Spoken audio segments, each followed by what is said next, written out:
Muy buenos días Nakamas y bienvenidos a una nueva review de One Piece. Hoy el capítulo 1170 del manga, capítulo titulado Opuesto, el cual comienza como la continuación exacta del final del pasado capítulo, es decir, con Loki volviendo a la habitación en la que se encuentra el cofre con la Akuma no Mi, con la intención de enfrentarse a quien le haya lanzado el martillo Ragnir, no encontrándose a nadie dentro, pensando por ello que es un buen momento para obtener la fruta. Cuando de repente, según Loki, por el peso del martillo Ragnir, el suelo comienza a quebrarse, viéndose obligado a reaccionar muy rápido para, en lugar de caer, lograrse mantener en el piso en el que se encuentra por poco. Dejando a un lado a Loki, nos movemos con Harald, quien precisamente, dirigiéndose a Loki, dice que está perdiendo el tiempo, que esa Akuma no Mi es un tesoro nacional, que si ha estado latente por siglos no es porque estuviesen de acuerdo en no consumirla quienes tenían la oportunidad,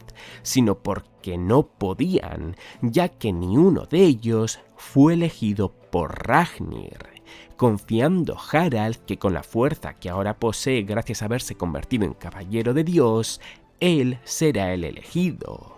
Momento en el que Shanks y Yaban vuelven a atacarle, volviendo a ocasionarle daño al contrario que los soldados, explicando Yaban que aquellos como Harald son débiles a aquellos que son capaces de imbuir sus ataques en Haki del Rey. Aún así, necesitarán de varios ataques más como estos para dejarle fuera de combate. Mientras Harald contraataca, a petición del propio Shanks, Yaban comienza a explicarle cómo es que conoce la debilidad de los caballeros de Dios, comenzando por decir que cuando se enteraron de que le habían adoptado, los caballeros de Dios les atacaron en varias ocasiones con intenciones de llevárselo de vuelta con ellos, pero siempre que lo intentaban conseguían derrotarles con relativa facilidad,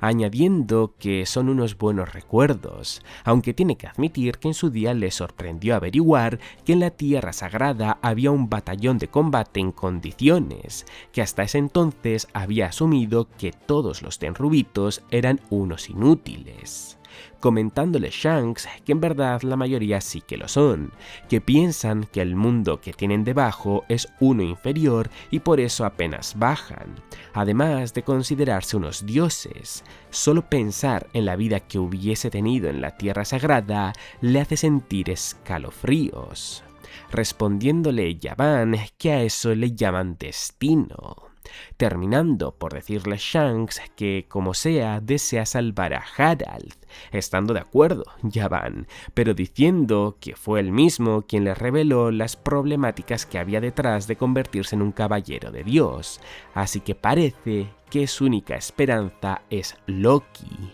Y hablando de Loki, Oda nos devuelve con él, quien aunque no entiende cómo, finalmente se ha dado cuenta que el propio martillo Ragnir es el guardián del tesoro nacional del BAF, hasta que, cansado de sentir que está perdiendo el tiempo, se dispone a golpearlo con su propio martillo imbuido de Haki del Rey, creándose así un intercambio de golpes tan bestia como para que por una parte el martillo de Loki quede destrozado en pedazos y por otra parte Ragnir sea derrotado.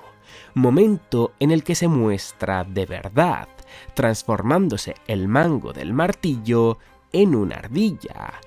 ardilla mareada, adorable y llorando que deja a Loki un poco desubicado. Tras ver a Harald comenzar a usar Haki del Rey en sus ataques, lo que les complica más a los soldados llevar a cabo la misión de Jarl de retenerle como sea, y a Shanks y a Yaban poder hacer algo contra él, vemos a Ragnir en su forma de ardilla llevar a Loki hasta la habitación en la que la Akuma no Mi se encuentra como muestra de haberle dado permiso para consumirla, haciéndolo Loki inmediatamente, comenzando también inmediatamente a transformarse en el poder que la Akuma no Mi le otorga.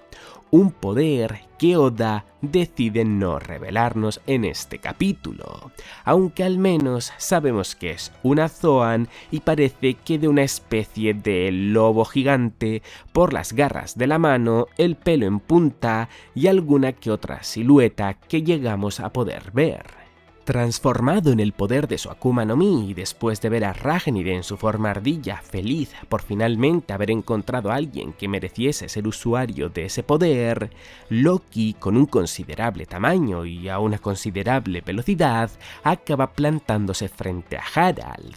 quien tras haber rematado al último de sus soldados y dejar en llamas todo su castillo, se da cuenta que Loki se ha comido el tesoro nacional del BAF, pasando a atacarle rápidamente mientras le dice que le muestre el poder legendario que ha adquirido, haciéndole caso Loki al con un mero zarpazo estamparle contra una columna y arrancarle parte de su cuerpo.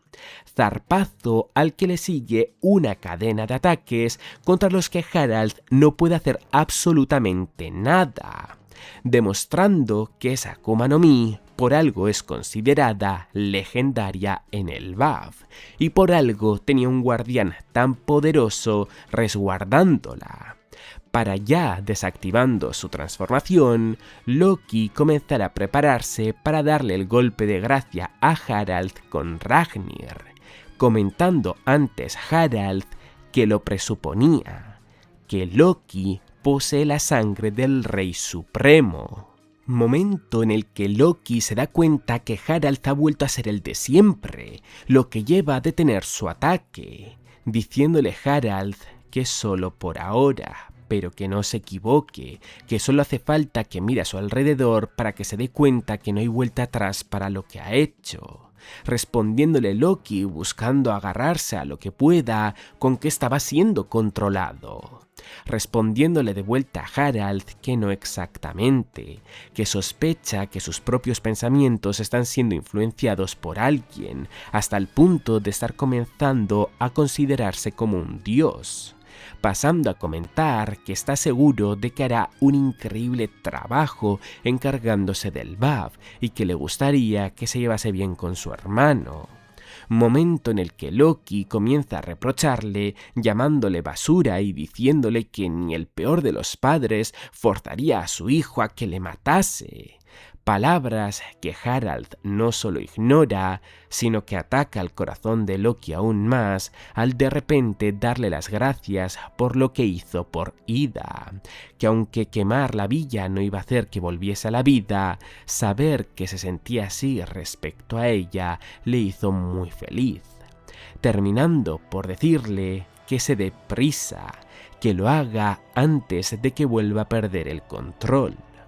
Y con Loki mientras se prepara para darle el golpe de gracia con Ragnir, diciéndole que no piensa perdonarle jamás por esto, que cómo se ha atrevido a forzarla a hacer este trabajo sucio. Con Harald diciéndole a Loki justo antes de recibir el golpe que él también le quiere, hijo. Y con Loki, entre lágrimas, recordando cómo de niño su padre le dijo que lo único importante es el futuro del BAF, mientras con Ragnir le da el golpe de gracia en la que es una viñeta espectacular, es como termina este capítulo. Final perfecto a mi parecer para Harald, para un personaje que básicamente ha sido una mezcla de desafortunado y desgraciado toda su vida y que se ha marchado siendo manipulado y por ello obligando a que su hijo le mate. Es un resumen casi que prácticamente perfecto de cómo ha acabado siendo su vida. Y muy buen final de Harald, que también afecta muy positivamente a Loki, por lo que ya había comentado en anteriores capítulos que esperaba que ocurriese y que básicamente el final de este capítulo no lo voy a decir que lo confirma, pero sí que hace que aumente más las posibilidades. Ese recuerdo de Loki con su padre, de él siendo niño, en el que le decía que el futuro del BAF era lo más importante. Con eso creo que queda bastante claro que la razón por la cual Loki no acabó revelando la verdad de lo que ocurrió en el castillo Aurus que hemos estado viendo durante este flashback es porque sabía que si lo hacía todo el mundo en el BAF se hubiese puesto en contra del gobierno mundial, y ya no solo del gobierno mundial, sino que probablemente hubiese roto relaciones con el resto de los países, se hubiesen vuelto guerreros una vez más, y quién sabe si incluso hubiesen adoptado de nuevo esa violencia tan característica que poseían los guerreros del BAF, es decir, se hubiese ido a tomar por saco absolutamente todo por lo que Harald vivió y peleó. Así que si Loki realmente no ha contado la verdad al resto del BAF por ello, porque sabía que para que el BAF tenga un buen futuro acorde a lo que Harald deseaba no podía decirlo, es algo que, como ya llevo diciendo desde hace muchos capítulos, elevaría al personaje de Loki una auténtica barbaridad. Y bueno, más allá de esto, también se ve que en las traducciones no hemos podido apreciarlo muy en condiciones, pero justo he leído a Sandman, a un japonés por Twitter muy fan de One Piece, que habla también en inglés, contar algo muy interesante de la despedida entre Harald y Loki, y es que básicamente cuando Harald, antes de recibir el golpe de gracia, le ha dicho a Loki que también le quiere, antes venía como una especie de pausa, como una especie de silencio, y sumado al título del capítulo opuesto, digamos que deja muy claro que esas palabras que quizás podrían parecer de odio de Loki hacia Harald, la de haberse visto obligado a matarle, el llamarle basura y todo eso, evidentemente no eran palabras sinceras, sino que era lo que le salía a Loki decir cuando en el fondo evidentemente se sentía muy dañado porque se estaba viendo obligado a matar a una de las pocas personas a las que ha podido querer en toda su vida. Por eso es que Harald le responde diciendo también te quiero, pese a que Loki en ningún momento se lo llegue a decir. Algo sinceramente muy, pero que muy bonito. Hablando de Loki, algo que me estoy preguntando bastante es si Oda es consciente de lo jodidamente roto que lo está haciendo. Quiero decir, ya sabíamos que Harald y Shebek se encontraban a un nivel muy similar. Shebek, con Domi Reversi, solo pudo ser derrotado juntándose los Hakis del rey, de Garp y de Roger, es decir, del héroe de la marina y del que se acabaría convirtiendo en el rey de los piratas. Mientras que Harald, como caballero de Dios, que aunque no esté confirmado, sabemos que sí que obtiene un aumento de fuerza, además de una inmortalidad, es decir, como características muy similares al Domi Reversi, que podría significar que fuese en efectos prácticos lo mismo en cuanto a fuerza adquirida. Estando en ese estado Harald, Loki, habiendo consumido la Akuma no Mi, que ya ni siquiera usando Ragnir, únicamente consumiendo la Akuma no Mi,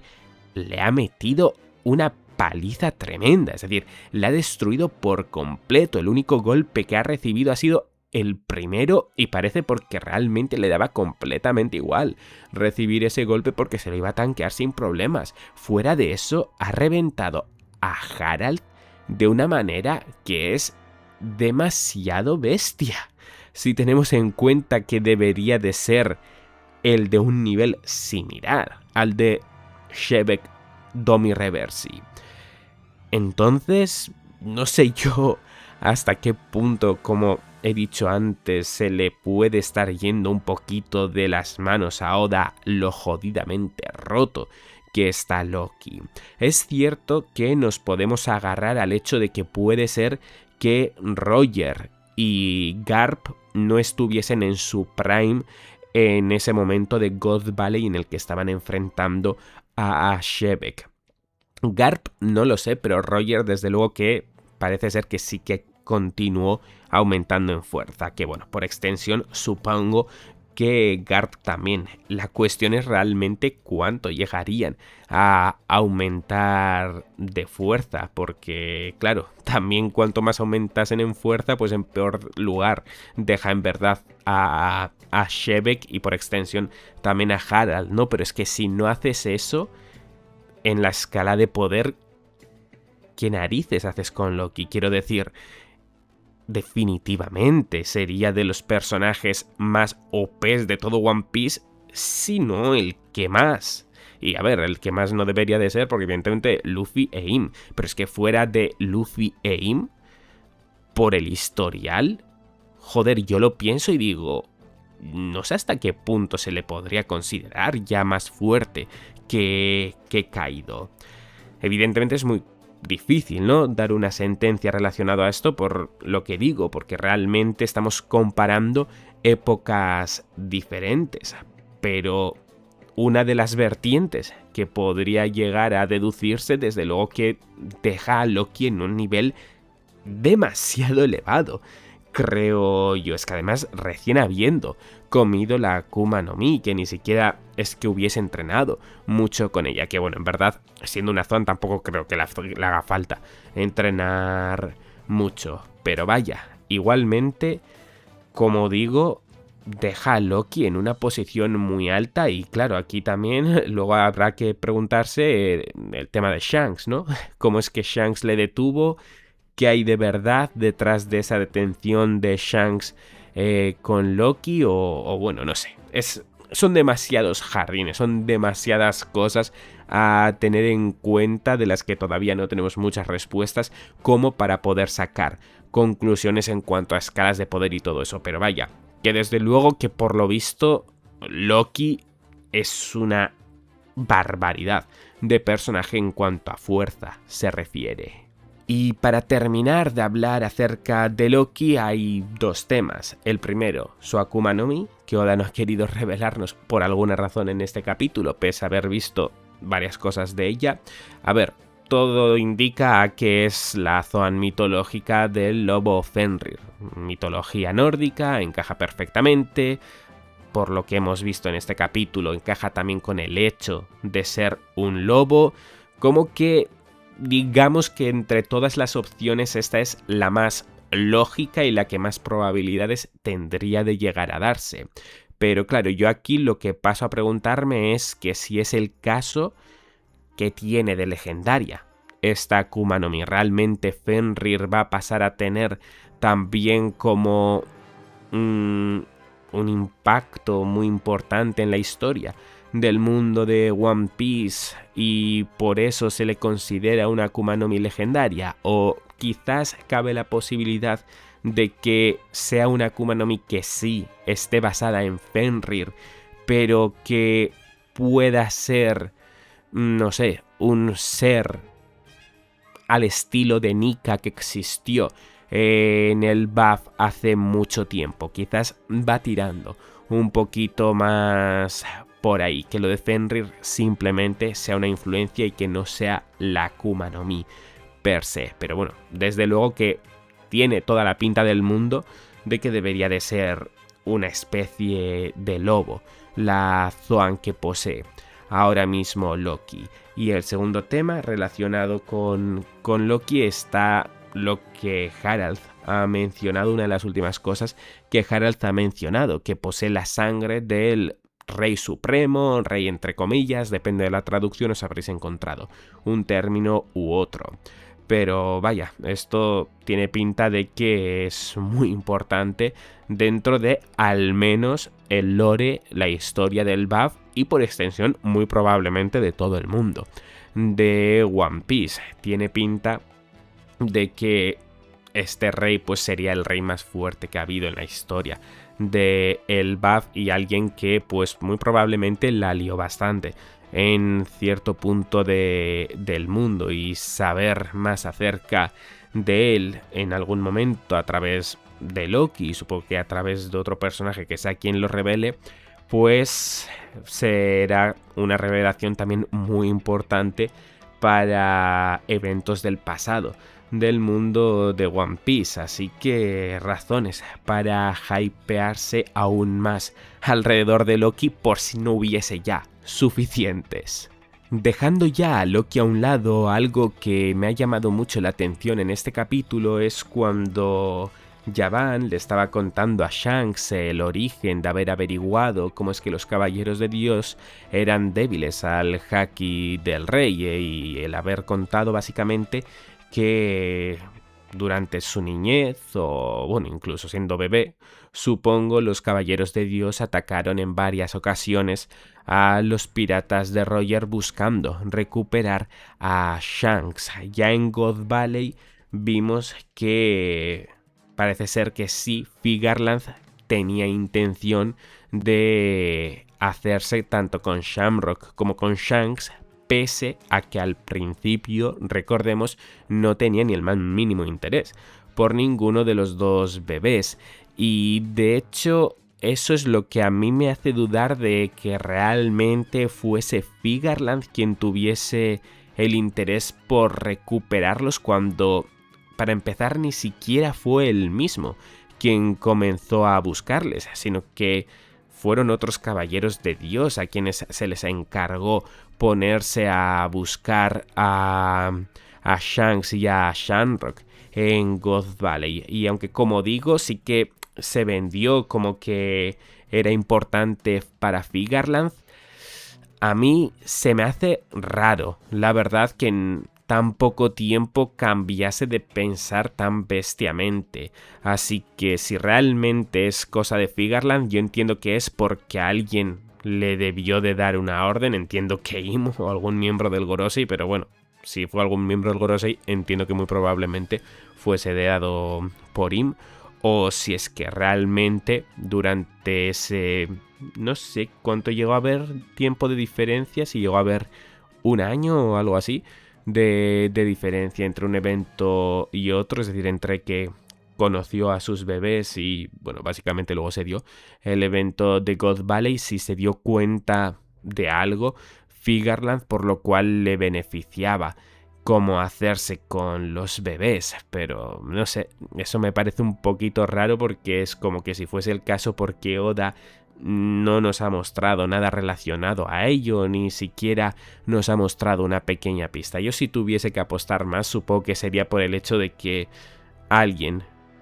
de un nivel superior al de Figarland ordenó hacerse con Shanks y con Shamrock por alguna razón. Y por último, otro detalle que me ha llamado bastante la atención de este capítulo es cuando Harald estaba hablando acerca de cómo Im le estaba influyendo en su manera de pensar, hasta el punto de que comenzase a considerarse como un dios. Claro, esto evidentemente lo he conectado con todos los tenrubitos, con cómo los propios tenrubitos se consideran a sí mismos dioses, que es algo que de hecho el mismo Shanks también comenta en este capítulo. Y eso lo que me ha hecho preguntarme es si realmente es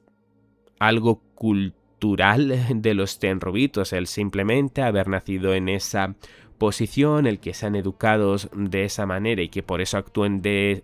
tal manera considerándose dioses, o si es que quizás incluso los tenrubitos estén siendo controlados hasta cierto punto, estén siendo influenciados hasta cierto punto, quizás mejor dicho, porque tanto como controlados no creo, por Im. Quien tampoco sé hasta qué punto esto puede llegar a ser importante, porque es que a Im, no sé, parece que se la pela todo el mundo, absolutamente, incluso diría yo que los tenrubitos, así que no sé hasta qué punto tendría alguna razón por querer meterles esas ideas en la cabeza a los tenrubitos. Quizás sí que la haya, quizás les necesite para algo, no sé. A ver, supongo que para algo sí que les necesitará, ¿no? Porque si no, ¿por qué no se habría deshecho ya de ellos? No sé, es algo muy extraño, pero que Oda lo haya dejado caer, que Oda haya mencionado que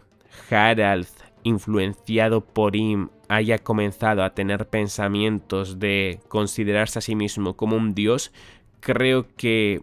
tiene más importancia que el mero hecho de ser un diálogo más. Pues hasta aquí ha quedado el vídeo, Nakamas. Como siempre, agradecer muchísimo que le deis un buen me gusta, que hayáis a tope el vídeo si os ha gustado. Recordad que en la descripción tenéis tanto mi Twitter en el que os informa al instante cuando sean los capítulos del manga en español y en inglés de manera oficial, como los twitters y los devianars de quienes colorean las imágenes del manga para que vosotros también podáis tenerlas. Y ya por último, agradeceré muchísimo que os suscribáis para muchos más vídeos de One Piece. ¡Hasta la próxima!